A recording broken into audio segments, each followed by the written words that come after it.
Muito boa noite, meus caros irmãos, minhas caras irmãs, que o Mestre Jesus e no coração de todos nós.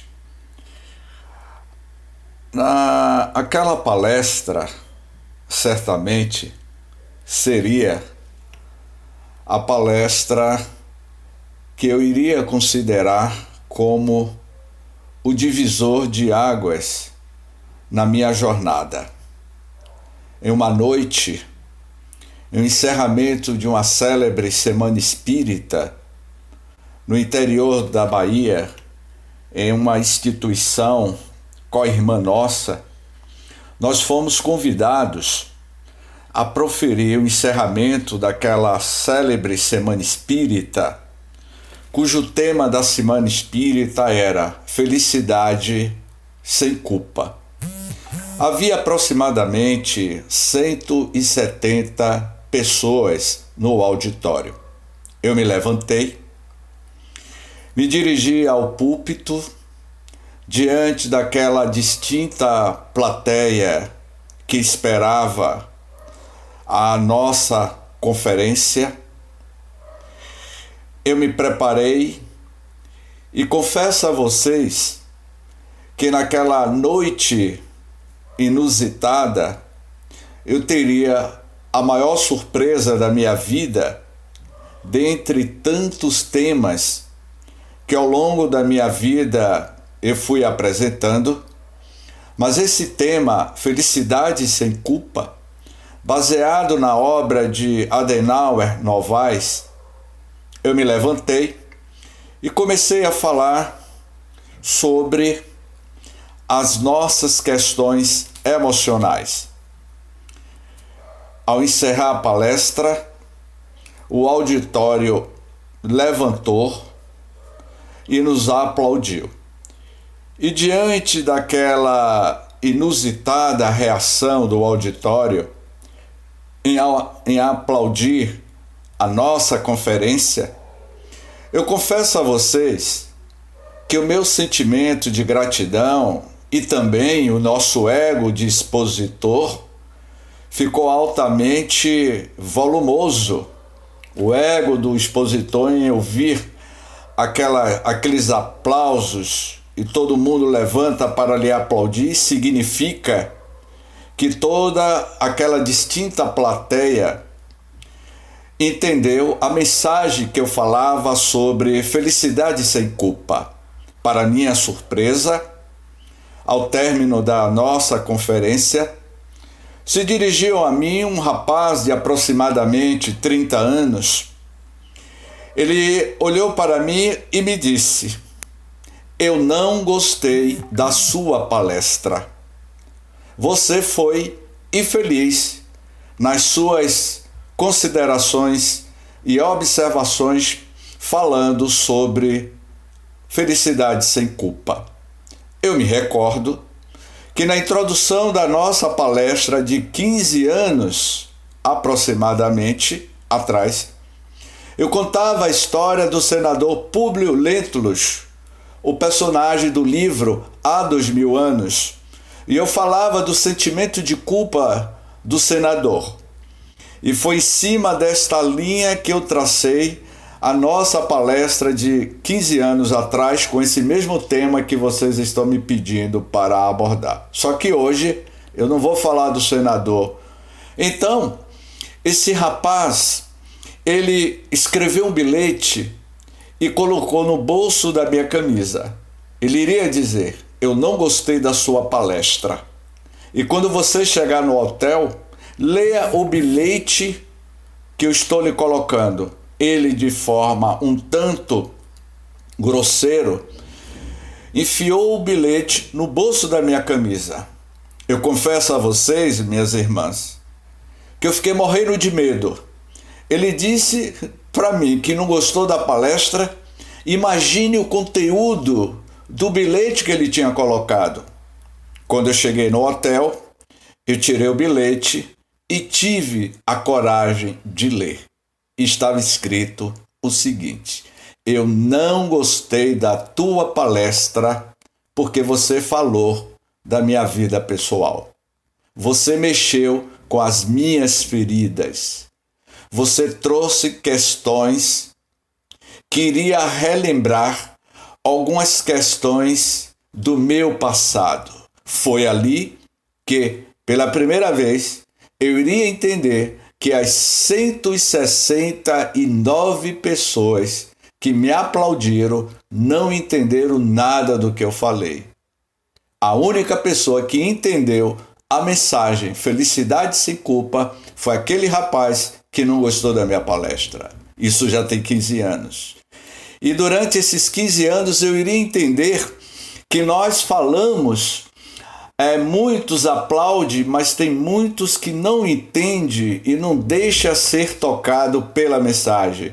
Mas essa célebre palestra, Felicidade Sem Culpa, certamente mexeu no mundo psíquico, emocional daquele rapaz. Ele se identificou com um personagem do livro Há 2000 anos, a história do senador Públio Lentulus, que não é diferente de todos nós, que dentro dessa linha do tempo, da eternidade, estamos nas nossas sucessivas reencarnações, buscando as nossas modificações. Eu fiz esse preâmbulo dessa história para que a gente agora entre, propriamente dito, dentro do tema, baseado na obra da veneranda Joana de Ângeles, onde ela escreveu o livro Vida, Desafios e Soluções. Os grandes desafios e soluções que nós estamos vivendo na atualidade é em percebermos que diante desta grande pandemia, a gente está percebendo que existe em nós o lado do nosso vazio existencial. E ele está muito mais presente diante desses grandes desafios, dessas tomadas de decisão. Quando Joana de Ângeles, nesse livro Vida, Desafios e Soluções, que somos todos nós, ela vai falar: perde-se o contato, meus queridos irmãos, minhas queridas irmãs. Perde-se o contato com o self, que sobreviva ao ego, assimilando o que é bem da época, dessa época atual, diante dessa que a humanidade está enfrentando. Essa obra foi psicografada em 96, mas ela é altamente atualizada, porque Joana vai falar os estágios que vai nos levar à felicidade sem a consciência de culpa. Vejamos bem. E um desses estágios, para que a gente possa conquistar, aspirar a felicidade no mundo interior nosso, é necessário ter este diálogo com o nosso ego. E ela vai dizendo: assimilando o que é bem da época, assume o modismo e se despersonaliza. Nesse vazio que surge por falta de motivação real para conseguir, foge para o alcoolismo, para as drogas, para o sexo ou tomba na depressão, noutras vezes para ocultar essa lacuna na emoção do mundo íntimo de cada um de nós. O vazio existencial, minhas queridas irmãs, refugia-se em comportamento impróprio. Ela vai dizer que esse vazio existencial está muito relacionado com comportamentos impróprios, buscando o poder, a glória efêmera, através dos quais chama a atenção. Tanto Joana de Ângeles como Filomeno de Miranda, ele fala em uma das suas obras sobre a questão de dirigentes de centros espíritas, diretores de agremiações religiosas que têm uma vida fracassada profissionalmente e busca a casa espírita para sua autopromoção social, para sua autoafirmação daquilo que você não conseguiu na sua vida profissional. Joana de Ângeles também vai falar exatamente a mesma coisa, em uma das suas obras que eu considero a obra-prima da série psicológica de Joana, que é Em Busca da Verdade. Esse livro, Em Busca da Verdade, para a planificação da felicidade, ela vai falar exatamente isso, que muitos de nós buscamos a glória, se tornar artista, se tornar um destaque para a gente ter uma autoafirmação da nossa imagem diante da vida, diante do próximo. E mais adiante, ela vai dizendo sobre o conflito afetivo. Destacam-se dos elementos na área da afetividade que não podem ser desconsiderados: o conhecimento e o sentimento. O conhecimento amplia o nosso conhecimento, que todos nós adquirimos, amplia os horizontes, mas, aí tem uma questão, mas o sentimento vivenciam, o conhecimento liberta, porém o sentimento dá calor à vida. Ou seja, não adianta você ter conhecimento se você não tem a sua ascensão moral e espiritual. Há muitos intelectuais, há muitas pessoas que têm muitas informações, mas que muitas das vezes, do ponto de vista ético-moral, são pessoas de vidas vazias, que não têm esse grau de elevação. Quando Joana vai dizer sobre a felicidade em si mesma, como conquistar, James, a felicidade em si mesma?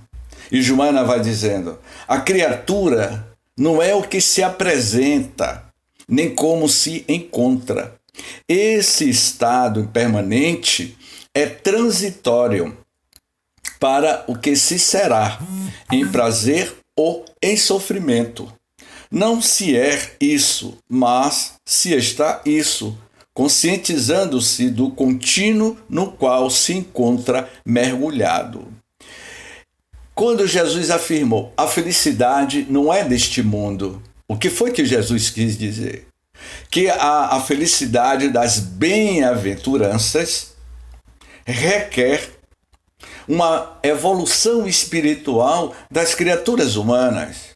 Quando Joana vai dizer que a criatura não é o que se apresenta, nem como se encontra, esse estado é impermanente e transitório. Eu estou Jamisney, eu estou Beth, eu estou Francisca, eu estou Rita. Nós somos seres em transição, nenhuma manifestação do ser divino no corpo físico na Terra.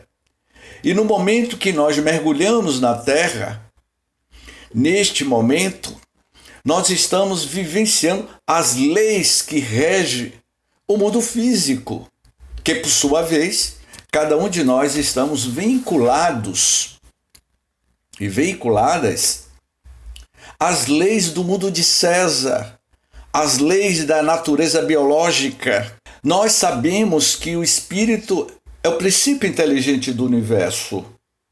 E como manifestação divina, temos que ter consciência ou autoconsciência que na medida que você vai aprimorando os seus sentimentos de amor, de nobreza, de gratidão pela vida, conforme Joana de Ângeles iria afirmar em uma das suas obras, A Psicologia da Gratidão. Eu recomendo esse livro a todos. Se eu não me engano, eu já fiz uma palestra aí na instituição de vocês, onde eu falava sobre a psicologia da gratidão. E Joana vai dizer: se você aspira a ter a felicidade, desenvolva a potencialidade da gratidão que já existe em você. E ela vai dizer: a gratidão é a assinatura de Deus em sua obra. E o que é que nós somos? A obra de Deus. Ou seja, o DNA da gratidão do Criador já está em latência em nós desde os primórdios em que nós fomos formados. E ela vai falar que uma das questões que muitas das vezes bloqueia o nosso avanço para a felicidade são os nossos conflitos de culpa e de vergonha por algo que eu fiz no passado, por algo que eu machuquei alguém. Porque todos nós que estamos aqui nesta sala, deixe-me ver aqui quantas pessoas tem aqui na sala. Eu vou pedir ajuda aí dos universitários. Quantas pessoas? 13 pessoas na sala. Todos nós que estamos aqui temos os nossos conflitos, temos os nossos sentimentos de vergonha de algo que eu fiz no passado, desta e de outras vidas. Imagine se com esses conflitos atuais nós estamos tendo problemas seríssimos. Imagine se abrisse a janela da nossa mente espiritual e identificarmos os erros e acertos das nossas vidas pretéritas, porque cada um de nós hoje somos a extensão do que éramos na última existência do passado. Uma senhora da alta sociedade soteropolitana, aqui em Salvador, em 1980, eu era ainda muito jovem, Beth, ainda tinha cabelo black power, Beth, naquela época. Eu usava aquele cabelo de Tony Tornado, quando esta senhora da classe média alta, ela veio do farol da Barra Avenida e veio ao Centro Espírita Humberto de Campos, no bairro do Palmiúdo, que é de classe média baixa. E essa senhora virou para mim e me disse assim: meu filho, eu estou vivendo verdadeiros conflitos no meu mundo. E eu soube que essa instituição aplica passes. E eu gostaria de descobrir quem fui eu em uma vida do passado. Eu jamais vou esquecer o que essa senhora, que veio como motorista na sua bela limusine, parou na porta da nossa instituição espírita no bairro do Palmiúdo. E aí eu disse a ela, eu devia ter uns 20 anos, 21 anos mais ou menos, que ela colocasse a sua cabecinha no travesseiro e fizesse uma retrospectiva do que ela é hoje. Se ela analisar quem realmente ela é hoje, ela vai entender quem foi ela na vida do passado. Eu falei isso para ela. E ela me disse: meu filho, ore por mim. Estou passando um momento muito delicado de relacionamento familiar. Passaram-se 60 dias, ela retorna, alegre e saltitante, parecendo um colibri em época de verão. Meu filho, eu vim agradecer. As coisas começaram a melhorar. As suas preces me ajudou bastante. Eu coloquei a minha consciência no travesseiro e percebi que o problema não era o outro, não era nem A e nem B. O problema era eu mesmo com as minhas culpas, conflitos e as minhas próprias vergonhas do meu mundo íntimo. Para a surpresa minha, eu confesso a vocês, depois de quase 40 anos, eu tinha esquecido minha amiga Beth de orar por ela. Eu simplesmente esqueci de orar por ela, mas ela disse que as minhas orações o atingiram. Ou seja, foi a própria determinação da fé dela.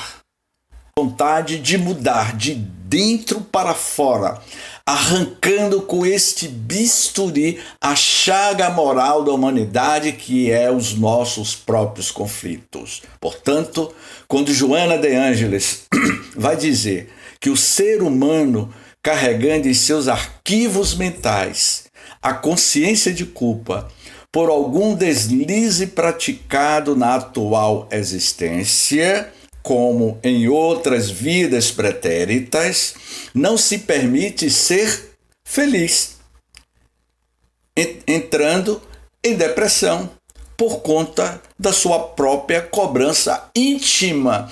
Quem de nós nos cobramos a nós mesmos e não permite ser feliz? André Luiz, minhas amigas, tem uma frase no seu livro Conduta Espírita: os espíritas são os milionários da felicidade. Por que nós somos os milionários da felicidade? Porque detemos o conhecimento transcendental da vida. A doutrina espírita é uma doutrina que renova, abre novos horizontes para a imortalidade da alma. E ela continua dizendo agora em outra obra, o despertar do espírito, o despertar de cada um de nós diante deste momento atual de uma grande pandemia que vem nos convidar em coletividade a perceber que o problema da pandemia não é de A, não é de B, não é de C, não é. O problema da pandemia é nossa, é da coletividade. Portanto, quando ela diz assim, que a culpa é uma carga emocional muito pesada e causadora de várias lesões íntimas, o estado de culpa, de remorso que muitos de nós temos, acaba tendo determinados tipos de lesões íntimas, enquanto que a vergonha de condutas inadequadas ou de comportamento inconsequente se transforma em fator dissolvente da personalidade que se busca anular mediante a autodepreciação e autopunição. Muitos de nós temos esse tipo de comportamento. O comportamento da síndrome de Gabriela. Eu nasci assim, sempre serei assim. O comportamento de achar que você não tem valor à vida. Eu sou isso, eu sou aquilo, as pessoas são melhor do que eu tenho as minhas limitações. É o que eu chamo de CDM, coitadinho de mim. Nós sempre nos colocamos na posição de vítima, e no momento que nos colocamos em posição de vítima, cria-se uma morbidade, cria-se uma psicosfera negativa no seu mundo mental. E você vai atravessar uma vida achando que você é um pobre de espírito.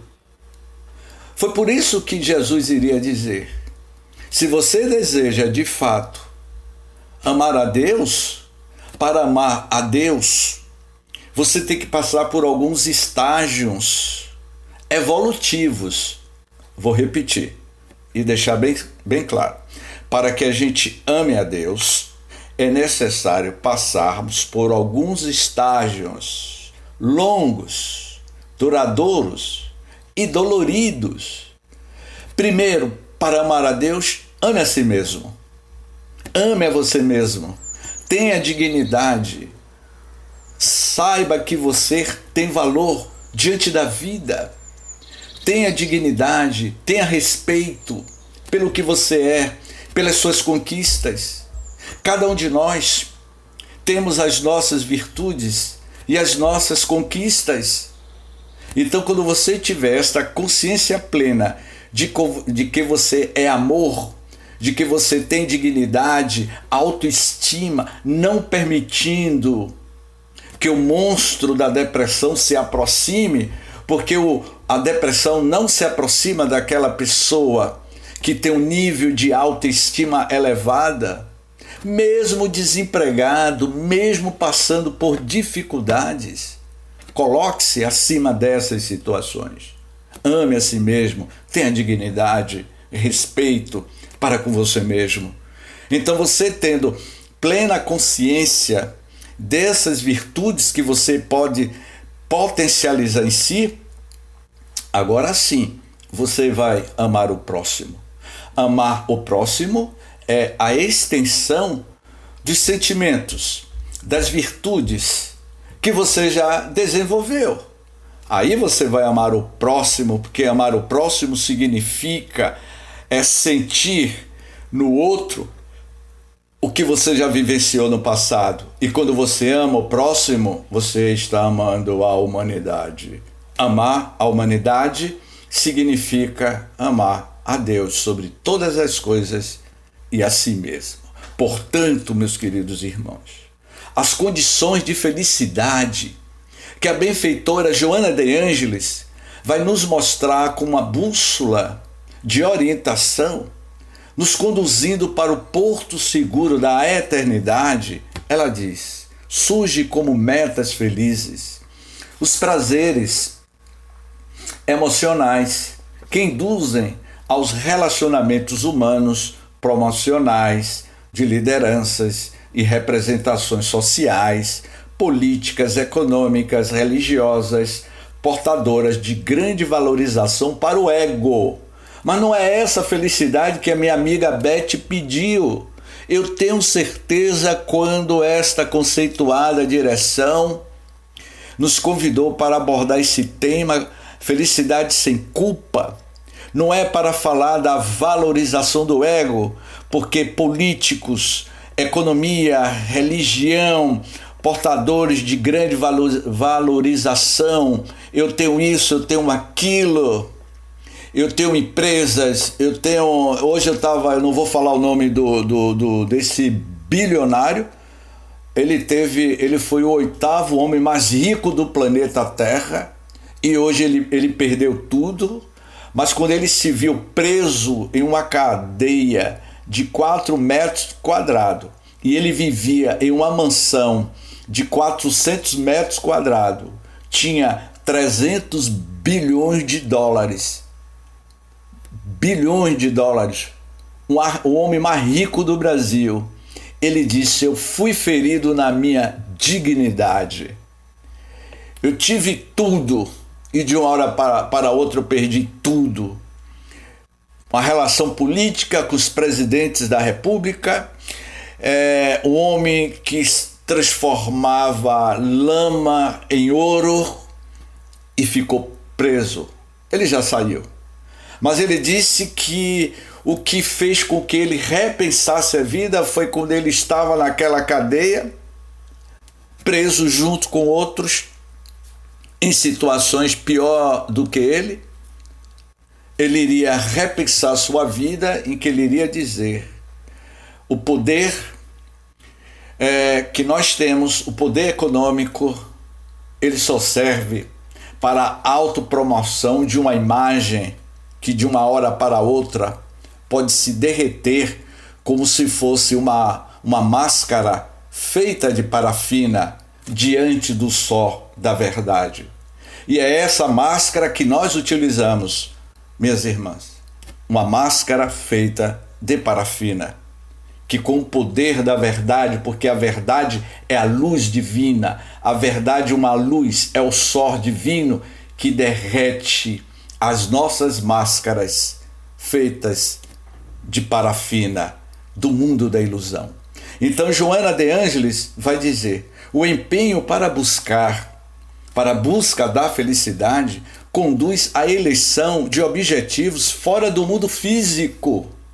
Minhas amigas, meus irmãos, ela está dizendo que o que você pode buscar como felicidade fora do mundo físico foi quando Jesus afirmou: deposite no gasofilácio da eternidade as moedas onde o ladrão jamais roubará e a ferrugem jamais o destruirá. São os valores espirituais, os valores éticos. Algumas que estão aqui na sala presenciaram naquela célebre viagem nossa a Morro do Gomes, a simplicidade daquele povo da roça. Eles não tinham títulos acadêmicos, mas eles têm uma riqueza. Não me lembro o nome daquele rapaz que fez uma preleção de 20 minutos. Um homem da roça, sem muita instrução, mas a riqueza que ele nos apresentou é uma riqueza que ele conquistou de forma natural, aonde o ladrão e a ferrugem jamais roubará. Essa é a felicidade que Joana vem nos apresentar. É uma felicidade que não está nas moedas do mundo de César, conforme Jesus iria afirmar. Dai a César, eu até esqueci o texto e vou beber até uma água. Dai a César. Eu tenho a noite toda aqui para esperar.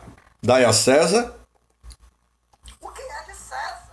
O que é de César? Dai a César o que é de César e dai a Deus o que é de Deus.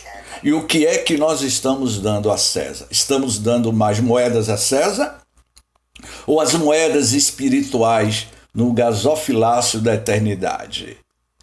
Aspiramos a adentrar o mundo espiritual, amealhando bens materiais. Aquele homem que foi o 8º homem mais rico do planeta Terra morava no estado do Rio de Janeiro. Eu fiquei a imaginar, se ele desencarnasse de uma hora para outra, ele levaria aquela grande fortuna para o mundo espiritual? Ou chegaria como náufrago, como muitos de nós poderemos chegar ou não? Então, quando Joana vai nos sinalizando que a planificação pela felicidade há alguns estágios, há alguns momentos de tomada de consciência de si mesma.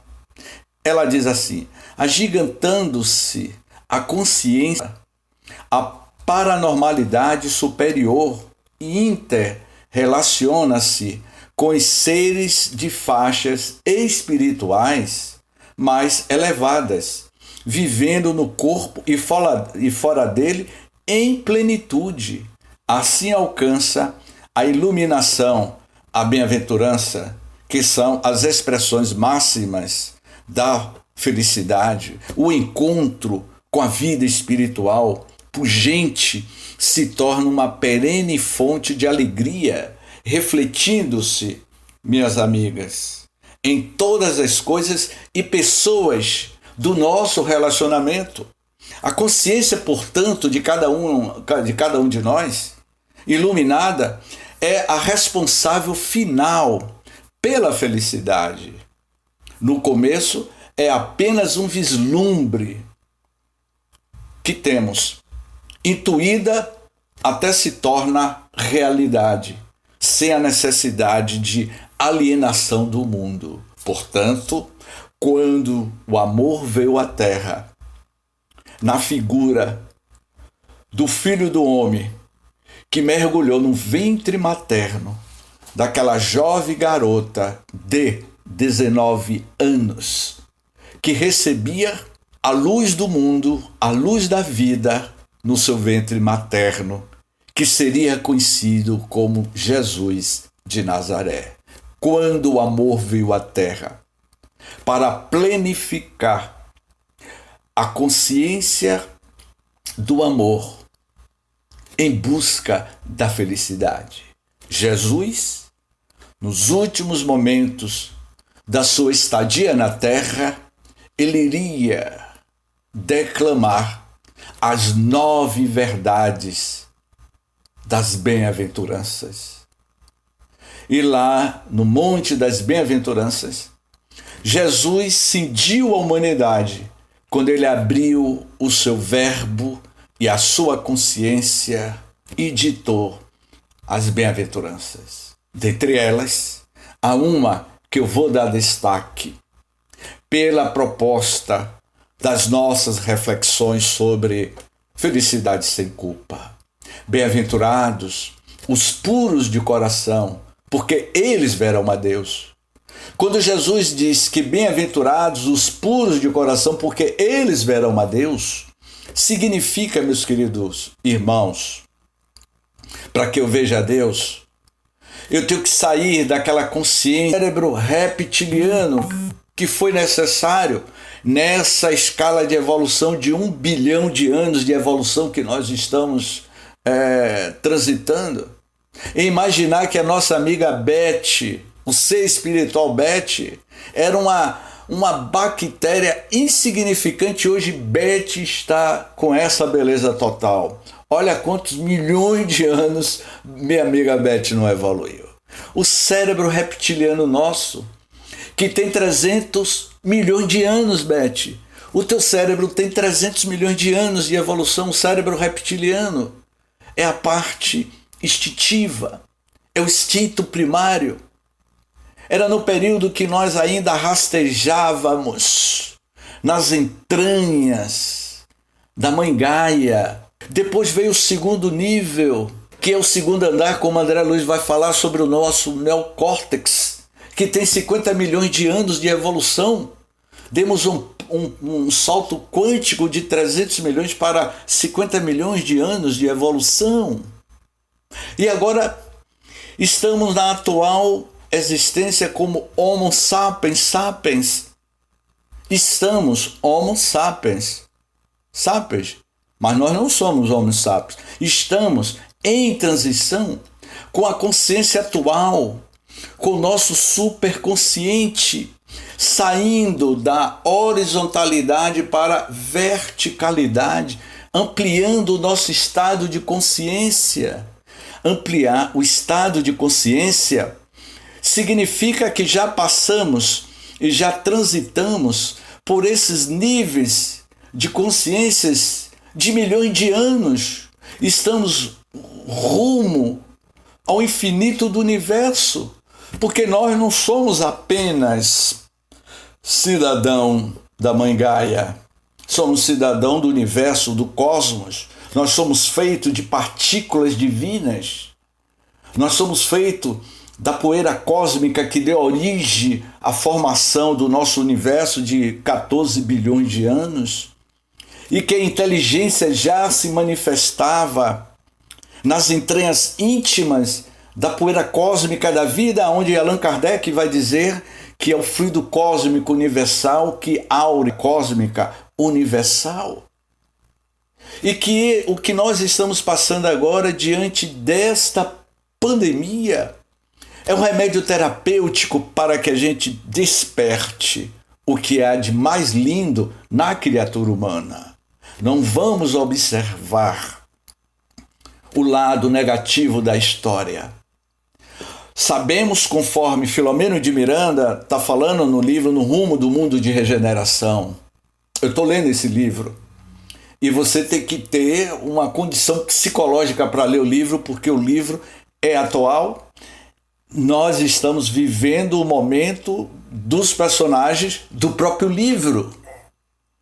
Então, a pandemia está nos convidando a rever, não o outro, mas rever a você mesmo. Se você deseja aspirar a um mundo melhor, buscando as bem-aventuranças, como Jesus propôs, ter um coração puro para ver Deus, a gente tem que ir se regenerando de dentro para fora.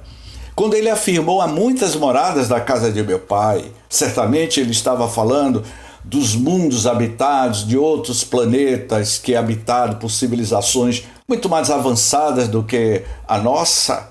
Ele também se referia ao mundo espiritual. Existe vários níveis de evolução, de colônias espirituais espalhadas em todo o orbe terrestre do nosso planeta: Marte, Júpiter, Saturno, Andrômeda, Alcione. Além de ser mundos habitados fisicamente por seres, existem as colônias espirituais ao derredor desses planetas.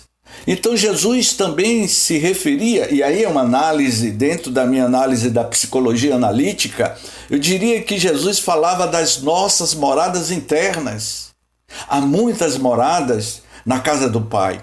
As moradas internas, desconhecidas de nós mesmos. Quantas moradas não existem em nós? Quantos arquipélagos? Quantos países desconhecidos dentro de nós mesmos? Eu não vou dizer o nome dela.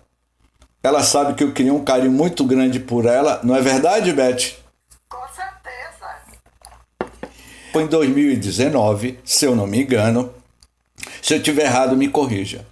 Eu estava no sertão da Bahia, minhas amigas, dentro de um buzu, viajando 8 horas de viagem, o ar-condicionado quebrou do ônibus, eu no sertão, calor danado, eu ligo para a Beth pelo WhatsApp.